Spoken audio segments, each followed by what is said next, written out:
Furthermore then, can you explain to the viewers what are the virtues and blessings of reciting this wonderful book, the book of criterion between right and wrong, during this month of Ramadan? There are various virtues mentioned in the Qur'an, in the authentic hadith, about reciting the Qur'an. And it's mentioned in Sahih Bukhari, volume number 3, in the book of fasting, hadith number 1902. The Prophet Muhammad Sallallahu Alaihi Wasallam was the most generous of all the people. And his generosity used to reach the peak in the month of Ramadan. And Archangel Gabriel used to come every night and recite and rehearse with the Prophet the Quran. And his generosity was much stronger than the most strongest uncontrollable wind. And the first revelation, the first wahi, the first verse of the Quran to be revealed to the Prophet was from Surah Iqra, chapter number 96, or Surah Alaq, chapter 96, verse number 1, which says, Iqra. And with Archangel Gabriel, the first word when he recited of the Quran to the Prophet when he was in Ghar Hira, in Jabal Nur, the Prophet, when he heard the word Iqra, he said, Ma ana biqari, I'm not learned. Again, Angel Gabriel again repeated, Iqra. The Prophet repeated, Ma ana biqari, I'm not learned. Archangel Gabriel again repeated, Iqra. Then the Prophet understood that Iqra also means to recite, to read. One of them means read, the other is recite and rehearse. So the Prophet repeated, Iqra. Then the revelation came, Iqra bismi rabbika allazi khalaq, khalaqal insana min alaq. Read, recite in the name of thy Lord who created the human beings from something which clings a leech-like substance. So reading is important, but in the name of thy Lord who has created is also very important. And reciting this glorious book, there are various virtues. And our beloved Prophet said, it's mentioned in the hadith of Tirmidhi, hadith number 2910, where the beloved Prophet said that every letter you recite of the word of Allah, of the word of the glorious Quran, you get a blessing. And each blessing is equivalent to 10 hasnat, 10 blessings. Each letter you recite of the word of Allah, you get a reward. Each reward is equal to 10 hasnat. And Alif, Lam, Mim is not one letter. Alif is a letter, Lam is a letter, Mim is a letter. That means 10, 10, 10. You get 30 blessings if you say Alif, Lam, Mim. And our beloved Prophet said, it's mentioned in Sahih Bukhari, volume number 6, hadith number 5027. The Prophet said, Khayrakum man ta'allama al-Qur'ana wa 'allamahu. The best amongst you is the person who recites the Quran and teaches to others, who learns the Quran and teaches to others. That means it's important to learn the Quran and teach it to others. And the beloved Prophet ﷺ said, it's mentioned in Sahih Muslim, volume number 2, in the book of Salat, hadith number 1757, that recitation of the Quran will act as an intercession on the day of resurrection to the reciter. The Quran will intercede for you on the day of judgment, on the day of resurrection. It's further mentioned in the Sahih Hadith of Musnad Ahmad, volume number 2, hadith number 6625, which says that fasting and the Quran will act as interceders on the day of resurrection, on the day of judgment. And the fasting will tell Allah subhanahu wa ta'ala that the person, because of me, he left his food and drink and desires, so I would intercede on his behalf. And the Quran would say that the person sacrificed his sleep for me, so I will intercede for him on the day of judgment. So the Quran will act as an interceder on the day of judgment. It's mentioned in Surah Abasa, chapter number 80, verse number 34 and 37. It says that no person on the day of judgment, talking about the day of resurrection, that a person will not be bothered about his brother.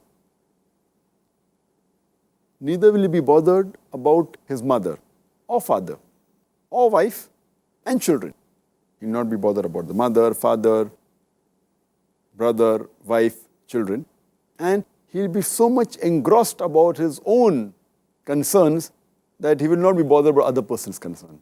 On the day of judgment, on the day of resurrection, each one bothered about himself. And the Quran will act as an interceder. It's mentioned in Sahih Bukhari, volume number 6, hadith number 5011, that a Sahaba was reciting the Quran and the horse was tied with 2 ropes and he saw the cloud descend and the horse was frightened. The Sahaba went to the Prophet. The Prophet said, "Do you know what happened?" He said, "No." The angels came down to listen to your recitation. And the hadith of Sahih Bukhari, volume number 6, hadith number 5018, it says that a Sahaba was reciting the Quran and he saw the clouds descending down and it had something like lamps. And when he came out so that he couldn't see it, and then he went to the Prophet, and Prophet said, "Do you know what was that?"